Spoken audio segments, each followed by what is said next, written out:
স্থিতিস্থাপক গুণাঙ্ক বা সংঘর্ষ গুণাঙ্ক। দেখো জিনিসটা কি, পরিষ্কার বলা আছে যে সংঘর্ষের পরে বস্তু দ্বারা অপসারণ বেগ এবং সংঘর্ষের পূর্বে বস্তু দ্বারা আগমন বেগের যে অনুপাত তাকেই বলা হয় সংঘর্ষ গুণাঙ্ক। এই অপসারণ বেগ এবং আগমন বেগ এই সম্পর্কে স্থিতিস্থাপক সংঘর্ষে আলোচনা করা হয়েছে। তো যদি এখানে আমি বলতে চাই তাহলে এই একটা বস্তু এবং এই একটা বস্তু, এই বস্তুটা u1 বেগে যাচ্ছে, এই বস্তুটা u2 বেগে যাচ্ছে এবং এক্ষেত্রে u1 is greater than u2, তবে গিয়ে বস্তুটা ধাক্কা মারবে বা সংঘর্ষ হবে। এবং সংঘর্ষের পরে আমি ধরে নিচ্ছি বস্তু দুটো আলাদা আলাদা ভেলোসিটি নিয়ে যাচ্ছে, এটা v1 এবং এটা v2। সেক্ষেত্রে বস্তুটার যে আগমন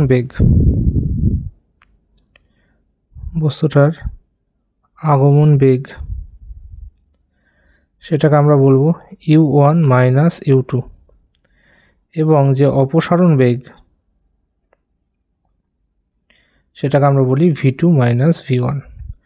এবং এখানে যে স্থিতিস্থাপক গুণাঙ্ক ই দিয়ে প্রকাশ করা হয়, তার মানেই হচ্ছে অপসারণ বেগ v2 মাইনাস v1 এবং আগমন বেগ u1 মাইনাস u2 এদের অনুপাত। এবং সাধারণত স্থিতিস্থাপক সংঘর্ষে যে জিনিসটা দেখতে পাওয়া যায় সেটা হচ্ছে যে এই আগমন বেগ এবং অপসারণ বেগ এদের যে মানটা সেটা সমান হয়। এই সম্পর্কে আমরা পরে দেখছি। দেখো, সংঘর্ষ গুণাঙ্কের উপর ভিত্তি করে সংঘর্ষের প্রকারভেদ। তাহলে প্রথমত হচ্ছে স্থিতিস্থাপক সংঘর্ষ, বা যাকে আমরা বলতে পারি পূর্ণ স্থিতিস্থাপক সংঘর্ষ, একই কথা। স্থিতিস্থাপক সংঘর্ষের ক্ষেত্রে কি দেখা যায় যে আগমন বেগ u1 মাইনাস u2 সেটা হয় v2 মাইনাস v1 এর সঙ্গে সমান। ফলত এই সংঘর্ষে ই এর মান আমাদের 1 হচ্ছে, কারণ ই সমান সমান আমরা জানি v2 minus v1 by u1 minus u2। এই ফর্মুলাটা আমরা জানি এবং এই ফর্মুলা দেখে আমাদের করতে হবে। ঠিক আছে, স্থিতিস্থাপক সংঘর্ষে এটা হচ্ছে। এবার যদি আমরা বলি যে আংশিক স্থিতিস্থাপক সংঘর্ষ, আংশিক, পূর্ণরূপে স্থিতিস্থাপক নয়, আংশিক স্থিতিস্থাপক সংঘর্ষ, তাহলে সেক্ষেত্রে কি হচ্ছে? সেক্ষেত্রে আমরা দেখতে পাই যে v2 মাইনাস v1 এর যে ভ্যালুটা সেটা u1 মাইনাস u2 এর ভ্যালুর থেকে ছোট হয়। ঠিক আছে, সেই জন্য এটা আংশিক স্থিতিস্থাপক সংঘর্ষ। ফলত এই সংঘর্ষে যে ই এর মানটা সেটা 1 এবং 0-র মধ্যে থাকে, এটা আমাদেরকে মনে রাখতে হবে, খুব ইম্পর্টেন্ট। ঠিক আছে, এই সংঘর্ষে কিন্তু 1 এবং 0-র মধ্যে থাকে ই এর মান। এরপরে যদি আমরা দেখি যে পূর্ণ অস্থিতিস্থাপক সংঘর্ষ, এরপর আমি উদাহরণ বলে দিচ্ছি যে কোনটা কি হচ্ছে। পূর্ণ অস্থিতিস্থাপক সংঘর্ষের ক্ষেত্রে কি দেখা যায় যে না, এখানে দেখা যায় যে একটা বস্তু যাচ্ছে, তো সে ধাক্কাও মারছে আরেকটা বস্তুকে, কিন্তু ধাক্কা মারার পরে দেখা গেল যে দুটো বস্তু পরস্পর জুড়ে গেছে, এরা আর আলাদা হচ্ছে না, পরস্পর জুড়ে গেছে। যেমন একটা কাদার বল যদি আরেকটা কাদার বলকে গিয়ে ধাক্কা মারে, তাহলে তারা জুড়ে গিয়ে একত্রিত হয়ে তারা একটা বেগ নিয়ে চলতে থাকবে। এই ধরনের সংঘাতে আমাদের v1 আর v2 এই দুটোই সমান হয়ে যায়। ফলত v2 মাইনাস v1 করলে আমাদের 0 আসে। ফলত সেখানে ই এর মানটা কত হয়? ই এর মানটা সেক্ষেত্রে হয় 0। তাহলে আমাদেরকে কিন্তু এই তিনটে জিনিসই মনে রাখতে হবে। স্থিতিস্থাপক সংঘর্ষের ক্ষেত্রে ই এর মান হচ্ছে 1, আংশিক স্থিতিস্থাপক সংঘর্ষের ক্ষেত্রে ই এর মান হচ্ছে 1 এবং 0-র মধ্যে বা 0 এবং 1-এর মধ্যে, আর পূর্ণ অস্থিতিস্থাপক সংঘর্ষে ই এর মান হচ্ছে 0। ঠিক আছে, এগুলো আমাদেরকে খেয়াল রাখতে হবে। এবার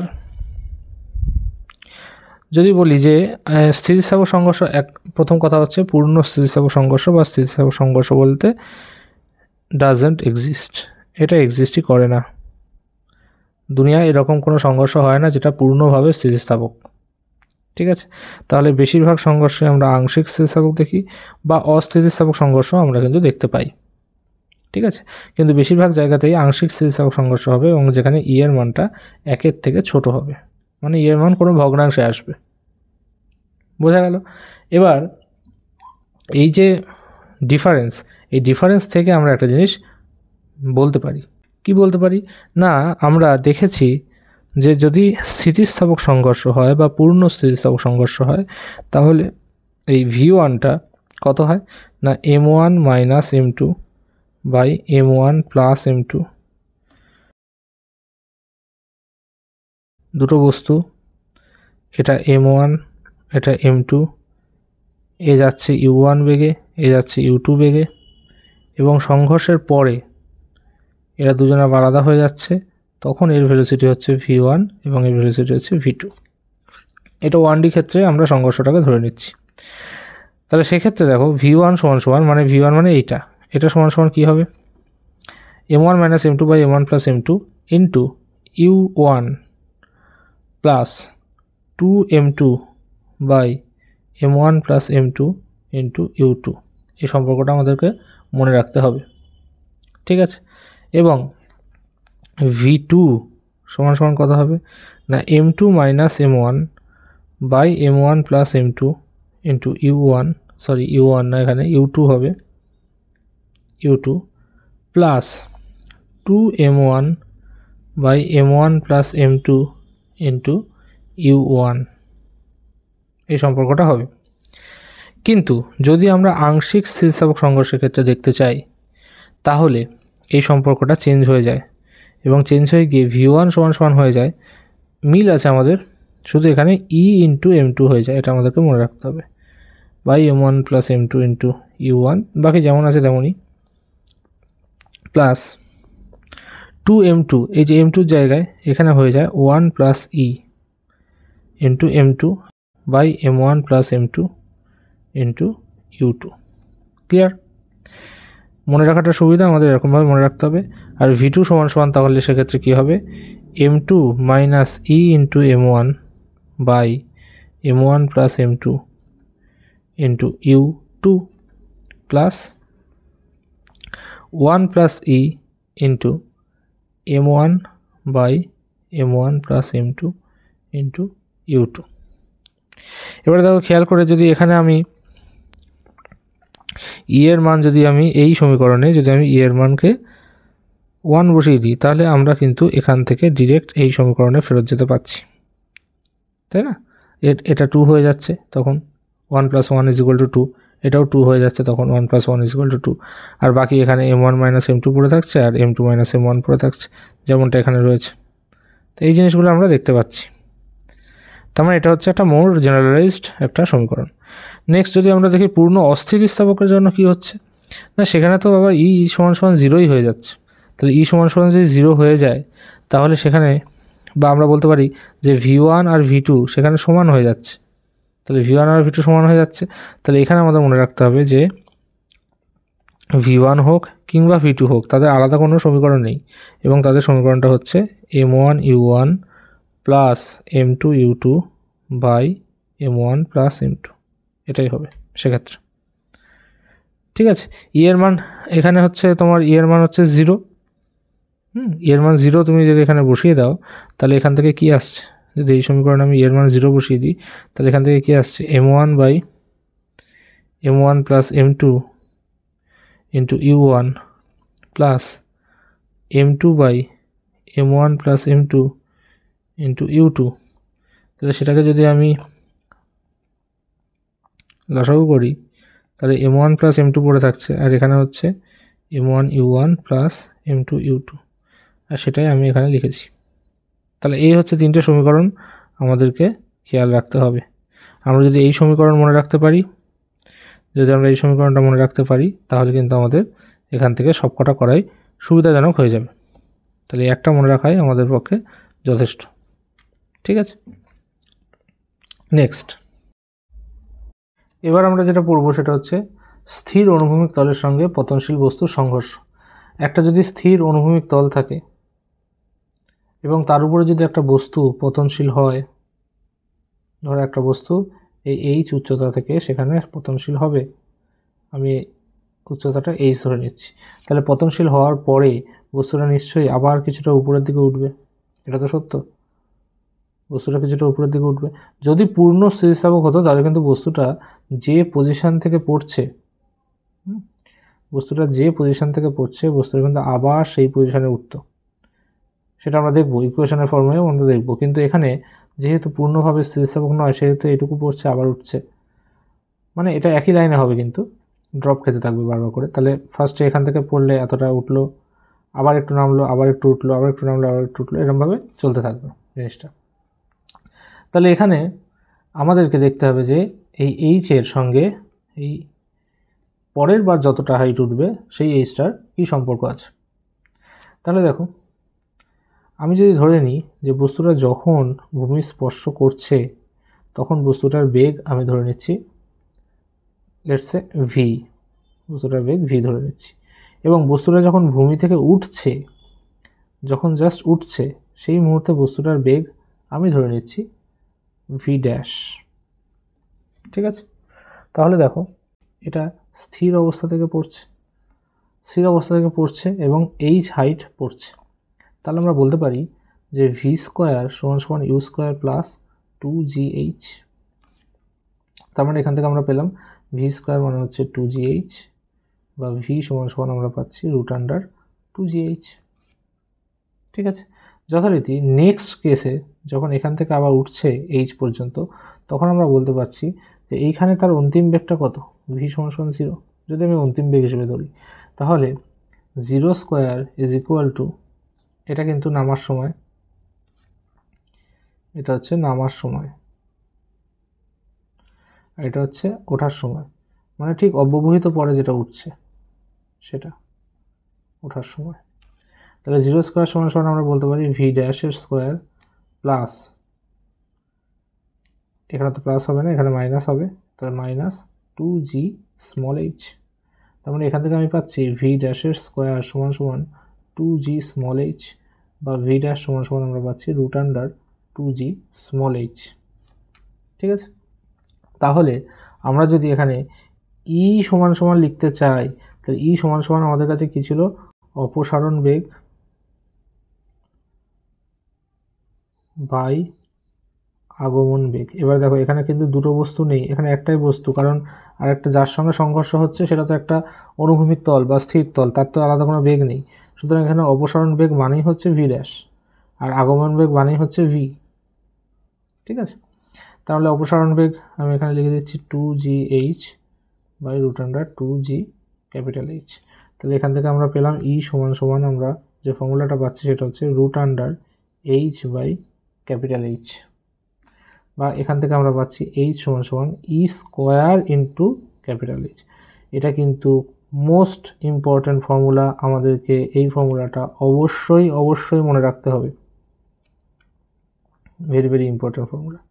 যে এইচ মানে, আমি আবার বলে দিচ্ছি, একবার সামারি হিসেবে বলে দিচ্ছি আমি, যে যদি কোনো একটা বস্তু এইচ উচ্চতা থেকে কোনো একটা অনুভূমিক তলে স্পর্শ করে বা সংঘর্ষ করে, তারপরে সে যতটা হাইট ওঠে সেইটা হয় ই স্কোয়ার ইন্টু ক্যাপিটাল এইচ, এটাই হয়, এটা আমাদেরকে মনে রাখতে হবে। ঠিক পরে, তার মানে এর পরে যদি আবার ড্রপ খেয়ে আবার যদি কিছুটা হাইট ওঠে, সেটা যদি এইচ ড্যাশ হয় সেটা হবে ই স্কোয়ার ইন্টু স্মল এইচ, কারণ তখন সে স্মল এইচ থেকে ড্রপ খাবে, তাই না, তখন সে স্মল এইচ থেকে ড্রপ খাবে, আবার কিছুটা উঠবে, তাহলে ই স্কোয়ার ইন্টু স্মল এইচ হবে, অ্যান্ড সো অন, এরকমভাবে জিনিসটা চলতে থাকবে। এটা ভালো করে নোট ডাউন করবে, এটা কিন্তু ইম্পর্টেন্ট। আচ্ছা, এবার হচ্ছে নেক্সট, আমাদের সংঘর্ষের ফলে যে গতিশক্তির হ্রাস পাচ্ছে, অবশ্যই গতিশক্তির হ্রাস পাচ্ছে, সেই গতিশক্তির হ্রাসের যে পরিমাণটা সেটা বের করা। তাহলে দেখো, সংঘর্ষ হচ্ছে কোথা থেকে, আবার বলছি, সংঘর্ষ হচ্ছে এইচ উচ্চতা থেকে, এবং ঠিক তারপরে সে উঠেছে আর কিছুটা উচ্চতা, সেটা হচ্ছে স্মল এইচ, এবং তারপরে আমরা চলে যাচ্ছি। তাহলে একবার সংঘর্ষের ফলে, আমি যদি ধরি যে সংঘর্ষের পূর্বে যদি আমি বস্তুটার গতিশক্তি ধরে নিই, শুধু গতিশক্তি ধরছি, তাহলে গতিশক্তি কে আই, ইনিশিয়াল গতিশক্তি সমান সমান কত হচ্ছে, ½ m u স্কোয়ার। ঠিক আছে, কীভাবে ইউজ করা হলো, কারণ আমি এখানে ধরে নিচ্ছি যে, আচ্ছা ঠিক আছে আগেরটাই ধরি, এখানে ভি ছিল এবং যখন উঠছে তখন সেটা ছিল ভি ড্যাশ। ঠিক আছে, তাহলে সেক্ষেত্রে আমাদের হবে হাফ এম ভি স্কোয়ার। আর সংঘর্ষের পরে কে এফ সমান সমান কত হবে না half M V dash square. তাহলে এখানে যে ডেল্টা ই বা গতিশক্তির বা ডেল্টা কে গতিশক্তির যে পরিবর্তন সেটা হচ্ছে K F minus K I, এবং এই ভ্যালুটা কিন্তু নেগেটিভ আসবে, তাই তো, কারণ ভি, দেখো খেয়াল করো এই জায়গাটায় আমি বলি, এই জায়গাটা একবার বলি, এই জায়গাটায় ভি ড্যাশ সমান সমান আমাদের এসছে ই ইন্টু ভি, ভি ড্যাশ সমান সমান এসছে ই ইন্টু ভি। তাহলে ভি ড্যাশ সমান সমান যদি ই ইন্টু ভি হয়, ই এর মান তো একের থেকে কি এক্ষেত্রে ছোট, কারণ এটা তো পূর্ণ স্থিতিস্থাপক না, আবার পূর্ণ অস্থিতিস্থাপক না, মাঝামাঝি। তাহলে ই এর মান যদি এক থেকে ছোট হয় তাহলে ভি ড্যাশের মান ভি এর থেকে অবভিয়াসলি ছোটই হবে। তাই জন্য এখানে K F minus K I করলে আমরা একটা নেগেটিভ ভ্যালু পাবো, তো সেটাকে এড়াতে আমরা K I minus K F করে দিচ্ছি। তাহলে দেখো কী হচ্ছে, half M V square minus half M V ড্যাশের স্কোয়ার। তার মানে এখান থেকে আমরা পাচ্ছি half M into V square minus V ড্যাশের স্কোয়ার।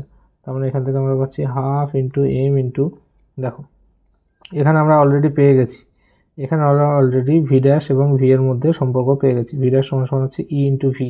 তাহলে সেটা আমরা এখানে বসিয়ে দেবো, তাহলে V square minus E square V square. তার মানে এখান থেকে আমরা কি পাচ্ছি না half M V square into one minus E square, এটাই পাচ্ছি। ফলত আমরা এখান থেকে যেটা পাচ্ছি সেটা হচ্ছে half into M into, already দেখো আমরা ভি স্কোয়ার সমান সমান আমাদের কাছে ছিল টু জি ক্যাপিটাল এইচ, সেটা আমরা এখানে বসিয়ে দেবো। তাহলে ভি স্কোয়ারের জায়গায় আমি বসিয়ে দিচ্ছি two G into capital H into one minus E square. So naturally এটা কী দাঁড়ালো, এটা দাঁড়ালো, এটা কেটে গেল M G H into one minus E square. এটাই হচ্ছে গতিশক্তির হ্রাস। তার মানে বুঝতে পারছো এখানে গতিশক্তি কিন্তু কোনোভাবেই সংরক্ষিত থাকছে না, গতিশক্তি এখানে সংরক্ষিত থাকছে না, এখানে গতিশক্তি হ্রাসপ্রাপ্ত হচ্ছে, মানে গতিশক্তি কিছুটা লস হয়ে যাচ্ছে। এই গতিশক্তির লসের পরিমাণটাই হচ্ছে এখানে M G H into one minus E square, খেয়াল রাখতে হবে আমাদেরকে। নেক্সট দেখো সংঘর্ষের সময় অনুভূমিক তল দ্বারা প্রযুক্ত ঘাত কত, অনুভূমিক তল তো একটা ঘাত প্রযুক্ত করবে, সেই ঘাতটার মান কত। এটা খুব ইজি বের করা, কি না সেই ব্যাপারটা সেই একই, এইচ উচ্চতা থেকে যখন পড়ছে, আমি পরবর্তী ক্ষেত্রে আমি ধরে নিচ্ছি যে স্মল এইচ এতটা গেছে এবং এইচ উচ্চতা থেকে পড়ছে, তাহলে এক্ষেত্রে এই যে বেগটা সেটা যদি ভি হয় আর উপরে ওঠার বেগটা সেটা যদি ভি ড্যাশ হয়, উপরে ওঠার বেগটা যেটা যদি ভি ড্যাশ হয়, তাহলে কি হবে, তাহলে আমাদের যে ভরবেগের পরিবর্তন সংঘর্ষের পূর্বে এবং সংঘর্ষের পরে, সেই ভরবেগের পরিবর্তন সমান সমান আমরা কি লিখতে পারি যে M V minus minus of M V dash, M V direction কোন দিকে, এইদিকে, আর এম ভি ড্যাশের ডিরেকশন কোন দিকে, এইদিকে। তাহলে এখানে কি হলো আমাদের M V plus M V dash, এবং আমরা অলরেডি জেনে গেছি যে ই সমান সমান ভি ড্যাশ বাই ভি। তাহলে এখান থেকে আমরা পাচ্ছি, দেখো এম যদি কমন নিয়ে নিই তাহলে ভি প্লাস ভি ড্যাশ, এবং আমরা এখান থেকে ভি ড্যাশ সমান সমান ই ইন্টু ভি করে দিচ্ছি, তাহলে সেটা যদি আমরা এখানে বসিয়ে দিই তাহলে M into V plus E V, তার মানে আমরা পাচ্ছি M V into one plus E, right. এবং ভি এর জায়গায় আমি বসিয়ে দিতে পারি root under two G capital H, এটা আমরা পেয়েছি, আমরা তোমরা খাতায় দেখতে পারবে। তাহলে যদি এটা এখানে বসিয়ে দিই তাহলে হচ্ছে two G capital H into one plus ই।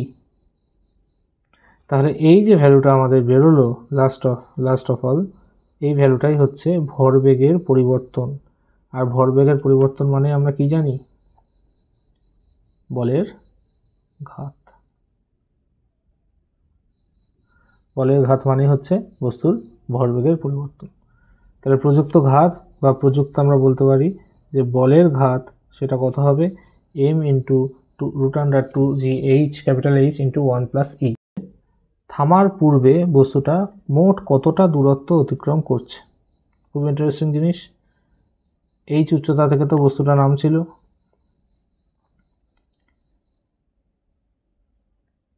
উচ্চতা থেকে বস্তুটার নাম ছিল, ধরলাম আমি পরের বার সে এতটা উচ্চতায় উঠেছে।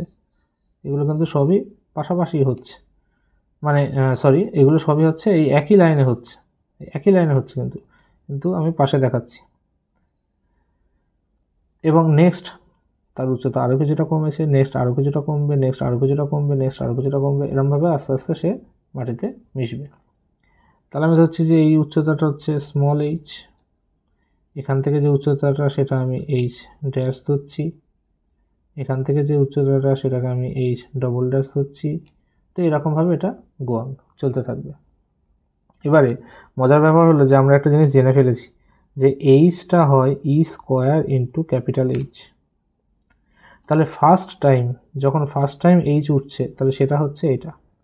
যখন সেকেন্ড টাইম এইচ ড্যাশ উঠছে তখন আমরা কি বলতে পারি যে এইচ ড্যাশ সমান সমান ই স্কোয়ার ইন্টু এইচ। তার মানে আমরা বলতে পারি E square into E square H. তার মানে আমরা বলতে পারি E to the power 4 into H. একইভাবে এইচ ডবল ড্যাশকে আমরা কি বলবো, ই টু দি পাওয়ার 4 এবং তারপরে হচ্ছে E to the power 6 into H. এরকমভাবে যেতে থাকবে। তাহলে এরকমভাবে এটা সো অন চলতে থাকবে। তাহলে মোট যে অতিক্রান্ত দূরত্ব হবে বলটা দ্বারা বা বস্তুটা দ্বারা, মোট অতিক্রান্ত দূরত্ব কত হবে? দেখো প্রথম কথা হচ্ছে যে এখান থেকে এইচ নামছিল, তারপরে এইচ উঠছে, আবার এইচ নামছে, মানে 2h, তারপরে এইচ ড্যাশ উঠছে, এইচ ড্যাশ নামছে, 2h dash, H double dash উঠছে, এইচ ডবল ড্যাশ নামছে, 2h ডবল ড্যাশ, এরকমভাবে চলতে থাকবে। তার মানে H plus 2h plus 2h dash plus 2h double dash plus এরকমভাবে সো অন। তার মানে এখানে H 2 into E square H plus 2 into E to the power 4h plus 2 into E to the power 6h and so on, এরকমভাবে চলতে থাকবে। এগুলো infinity পর্যন্তই চলছে। মানে আমরা ধরে নেব যে বস্তুটা স্থির হয়ে যায় কিছুক্ষণ পরেই, কিন্তু এখানে আমরা ধরে নিচ্ছি যে ইনফিনিটি পর্যন্ত চলছে, কারণ এক্ষেত্রে আমরা বস্তুটা কোনো সময় থামছে না, এরকমই আমরা ধরে নিচ্ছি, এবং সেটা চলতেও থাকবে। যদি আইডিয়াল কন্ডিশন হয় সেটা চলতে থাকবে। তাহলে এখান থেকে আমরা যদি এইচ প্লাস এই যে পুরোটা থেকে যদি আমরা 2 ই স্কোয়ার এইচ কমন নিই, তাহলে পড়ে থাকছে 1 plus E square plus E to the power 1 plus E square plus E to the power 4 plus E to the power 6 হবে এরপরে, এরকমভাবে সো অন চলতে থাকবে। তাহলে দেখো খেয়াল করে, এই যে আমরা অংশটা পেলাম এইমাত্র, এই যে অংশটা, এটা একটা কি শ্রেণী? এটা একটা গুণোত্তর শ্রেণী, যার কমন যে রেশিওটা আছে সেটা হচ্ছে ই স্কোয়ার। তার মানে এই গুণোত্তর শ্রেণীর আমাদের যে ফর্মুলাটা হবে, মানে সামেশনের যে ফর্মুলাটা হবে, সেটা কি হবে? 1 minus E square to the power infinity, 1 minus R to the power N হয় তো, বাই 1 মাইনাস আর মানে হচ্ছে ই স্কোয়ার। বা ইনফিনিটি যদি করি আমরা ডিরেক্টলিও ফর্মুলা লিখতে পারি যে 1 by 1 minus R. E to the power infinity কত হবে বলো? ই টু দি পাওয়ার ইনফিনিটি কত হবে? ই এর মানই হচ্ছে লেস দ্যান 1, তাহলে ই স্কোয়ার তার মান তো আরোই লেস দ্যান 1, তার উপরে আবার ইনফিনিটি আছে, তার মানে কি সেই ভ্যালুটা টেন্স টু 0 হবে, 0-র কাছাকাছি চলে যাবে। তার মানে ই plus 2 E square into H, এবং এখান থেকে 1 পড়ে থাকবে, 1 বাই 1 মাইনাস ই স্কোয়ার। তাহলে আমাদের কাছে লাস্ট ফর্মুলা আসলো কি? এইচ ইন্টু, আমরা যদি এখানে এটাকে লসাগু করে দিই তাহলে আমাদের কাছে আসছে, এইচ যদি কমন নিই তাহলে 1 plus 2 E square by 1 minus E square. তার মানে এখানে আমি দেখাচ্ছি, তাহলে মোট অতিক্রান্ত দূরত্ব হবে এইচ যদি রাখি 1 মাইনাস ই স্কোয়ার, তাহলে 1 plus E square by 1 minus E square. This is an important formula. S সমান সমান H into 1 plus E square by 1 minus E square. Last topic আজকে, যে থামার পূর্বে বস্তুটির মোট উড্ডয়নকাল মানে বস্তুটা কতটা সময় ধরে বায়ুতে থাকবে। তাহলে দেখা যাচ্ছে যে যেমন আমরা আগে করেছি, বস্তুটা ফার্স্ট অফ অল এইচ উচ্চতা থেকে নামছে এবং আমি ধরে নিচ্ছি এই নামার সময়কালটা হচ্ছে T1। এরপরে নেক্সট বস্তুটা যে উঠলো সে ওঠার সময়কালটা আমি ধরে নিচ্ছি T2 এবং একইভাবে নামার সময়কালটাও আমি ধরে নিচ্ছি T2। তার মানে কি, বস্তুটা T2 সময় ধরে উঠলো এবং T2 সময় ধরেই নামলো। আমরা জানি যে উঠতে যতটা সময় লাগে নামতে ঠিক ততটাই সময় লাগে, ফলত এখানে T2 সময় ধরে উঠলো, T2 সময় ধরে নামলো এবং এইখানে যে বস্তুটা উঠলো এই উচ্চতাটা আমরা H ধরে নিচ্ছি। নেক্সট বস্তুটা আবার একটুখানি উঠবে আর নামবে, নেক্সট আবার একটু উঠবে নামবে এরকম করতে করতে আমি ধরে নিচ্ছি অসীমে গিয়ে সে স্থির হবে। এই যে আবার একটুখানি উঠছে সেটুকু আমরা T3 ধরছি, ওঠার সময়কালটা একইভাবে ওঠার সময়কালটা T3 হচ্ছি, নামার সময়কালটাও T3, এখানে T4 এরকমভাবে সো অন চলতে থাকছে। ঠিক আছে, তাহলে দেখো আমরা কি লিখতে পারি সমীকরণ, যেটা আমরা জানি capital H is equal to, ওর প্রাথমিক বেগ কত ছিল 0, এখানে ওর প্রাথমিক বেগ ছিল 0, তাহলে 0 into T1 plus half into G into T1 square. ঠিক আছে, তাহলে এখান থেকে আমরা পাচ্ছি T1 সমান সমান root under 2H by G and this is our equation number 1। এবার যদি আমি T2 ইকুয়েশন বের করতে চাই তাহলে আমি একটু উল্টোভাবে করছি, আমি এই পজিশন থেকে মানে যে পজিশনে টপে রয়েছে সেকেন্ড টাইম যখন ও ড্রপ খেয়ে উঠছে তখন যে টপ রয়েছে সেখান থেকে নামতে যেটুকু সময় লাগছে T2 সেইটুকু হিসেবে আমি ধরবো। কেন? কারণ টপ থেকে ধরলে আমার সুবিধা হবে, কারণ এখানে ওর বেগটা 0 আছে। তাহলে T2 সমান সমান 0 ইন্টু T2 সমান সমান না, এখানে স্মল h সমান সমান 0 into T2 plus half into G into T2 square আমরা করতে পারি। তার মানে এখান থেকে আমরা পাচ্ছি T2 সমান সমান root under 2H by G। আবার একইভাবে আমরা কি জানি যে স্মল h মানে কি জানি আমরা E square into capital H, যেটা আমরা পেয়েছি একটু আগে। তাহলে সেটা যদি আমরা এখানে বসিয়ে দিই তাহলে E root under 2H by G হচ্ছে। এটা গেল আমাদের কাছে 2 নম্বর সমীকরণ। তাহলে এরকমভাবে জিনিসটা চলতে থাকবে। এরকমভাবে T3 সমান সমান আমরা পাবো E square into root under 2H by G। T4 is equal to আমরা পাবো E to the power 3 root under 2H by G and so on, এরকমভাবে চলতে থাকবে। এবার দেখো তাহলে টোটাল সময় আমাদের কাছে কত হবে, মোট সময় মানে হচ্ছে মোট উড্ডয়নকাল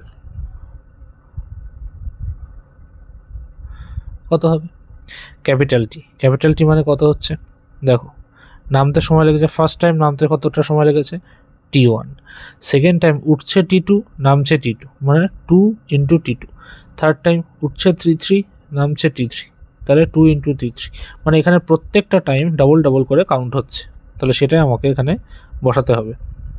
তাহলে 2T1 plus 2T2 plus 2T3 এরকমভাবে সো অন চলতে থাকবে।